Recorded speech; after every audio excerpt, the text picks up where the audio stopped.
ప్రకృతి సహజమైన pain killers ఉండగా బాధ నివారణ కోసం మాత్రలు మందులు తీసుకోవడం ఎందుకంటున్నారు వైద్య నిపుణులు.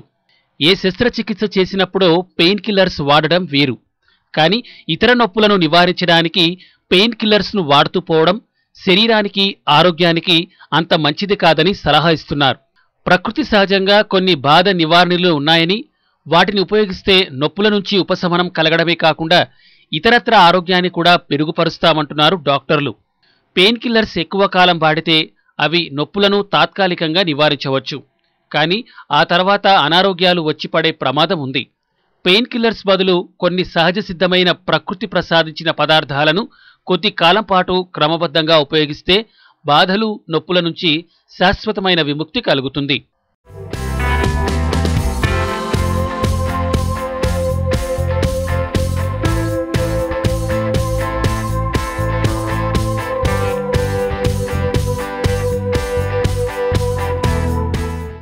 బాధ నివారణకు పెరుగు అద్భుతంగా ఉపయోగపడుతుంది. కడుపు నొప్పి వచ్చినప్పుడు వెంటనే డాక్టర్ దగ్గరికో మందుల దుకాణానికో పరిగెత్తకుండా కొంచెం పెరుగు తినేస్తే వెంటనే బాధ తగ్గిపోతుంది. అజీర్తిని, మలబద్ధకాన్ని పెరుగు అరికడుతుంది. జీర్ణకోశ సంబంధమైన అనేక సమస్యలకు పెరుగులో ఉన్న లాక్టోబాసిలి అనే పదార్థం నివారిస్తుంది. మనం తినే ఆహార పదార్థాల ద్వారా వాతావరణంలోని కొన్ని రసాయనాలు కూడా శరీరంలో చేరి విష పదార్థాలుగా మారుతుంటాయి. వాటిని వెంటనే తొలగించగలిగే శక్తి పెరుగు, మజ్జిగలకు మాత్రమే ఉంది.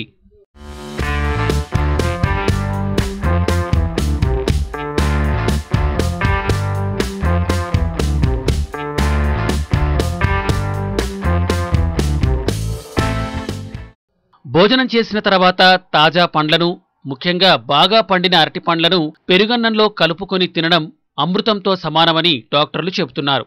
ఇక కండరాల నొప్పి ఉన్నవారు నేరేడు పండ్లు, రేగి పండ్లు, సీతాఫలం, స్ట్రాబెర్రీల్లో వేటినైనా కొద్దిగా తింటే ఎంతో ఉపశమనం కలుగుతుంది. బాధను లేదా నొప్పిని కలిగించే ఎంజైములను నిరోధించి నొప్పిని క్షణాల్లో తీసేసే శక్తి ఈ పండ్లకు ఉంది. చెర్రీలను తినడం వల్ల కూడా కండరాల నొప్పి లాంటివి ఉంటే వెంటనే తగ్గిపోతాయి.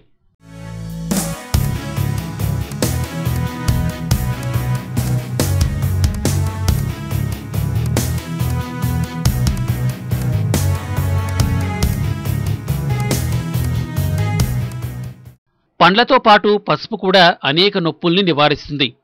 ముఖ్యంగా కీళ్ల నొప్పులకు పసుపును మించిన మందు లేదనేది చైనా, కొరియా, జపాన్ దేశాల్లో గట్టి నమ్మకం. మనం వంటల్లో ఉపయోగించే పసుపు నిజానికి ఓ అద్భుతమైన దివ్యమైన ఔషధమని వారికి గట్టి నమ్మకం. పసుపులోని యాంటీసెప్టిక్, యాంటీబ్యాక్టీరియల్ మూలకాలు పేగుల్లోనూ నరాలలోనూ వచ్చే నొప్పులను అతివేగంగా నివారిస్తాయి. వంటల్లో పసుపును కాస్తంత ఎక్కువగా వేయడం ఆరోగ్యానికి మంచిదే. మిరియాలు కూడా ఇటువంటి నొప్పుల నుంచి విముక్తి కలిగిస్తాయి. అందువల్ల వంటల్లో ఈ రెండింటినీ, ముఖ్యంగా పసుపును ఉపయోగించడం మర్చిపోకూడదు.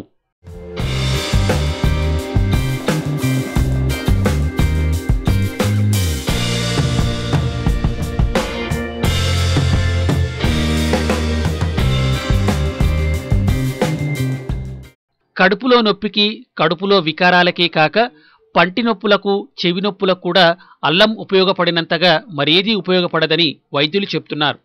అల్లంతో దగ్గు, జలుబు వంటి సమస్యలను నివారించవచ్చు. మాడుపోటు, పార్శ్వపు నొప్పి, కండరాల నొప్పులకు కూడా అల్లం అద్భుతంగా పనిచేస్తుంది. వంటకాల్లో వీలైనప్పుడల్లా అల్లాన్ని వాడటంతో పాటు అడపాదడపా కొద్దిగా అల్లం రసాన్ని తీసుకోవడం ఆరోగ్యానికి చాలా మంచిది. టీలో అల్లం రసం కలుపుకొని తాగడం, అల్లం మురబ్బా తినడం అనేక శారీరక నొప్పుల నుంచి విముక్తిని ఇస్తుంది.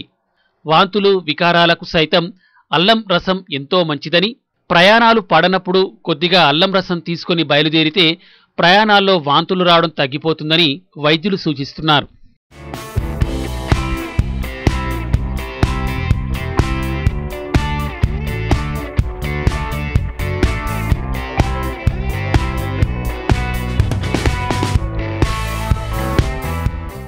హెర్బల్ టీ కూడా ఓ బాధ నివారణేనని డాక్టర్లు చెబుతున్నారు. మైగ్రేన్, తలనొప్పి, మెడనొప్పి వంటివి శాశ్వతంగా నివారణ కావాలంటే తరచూ హెర్బల్ టీ అంటే మూలికలతో కూడిన టీని తాగడం మంచిది. ఈ టీ నేరుగా రక్తనాళాల మీద పనిచేసి రక్త సరఫరాను మెరుగుపరిచి తలనొప్పి నుంచి ఉపశమనం కలిగిస్తుంది. టీ, గ్రీన్ టీ తాగడం అలవాటున్నవారు వారానికి 1-2 సార్లు హెర్బల్ టీ తాగడం వల్ల ఇటువంటి నొప్పుల నుంచి శాశ్వతంగా విముక్తి లభిస్తుంది. బాదాం పప్పులు, ఉలవలు కూడా తలనొప్పిని తగ్గించడంలో ఉపయోగపడతాయి. వీటిని తరచూ తినడం వల్ల అనారోగ్యం దరిచేరదు.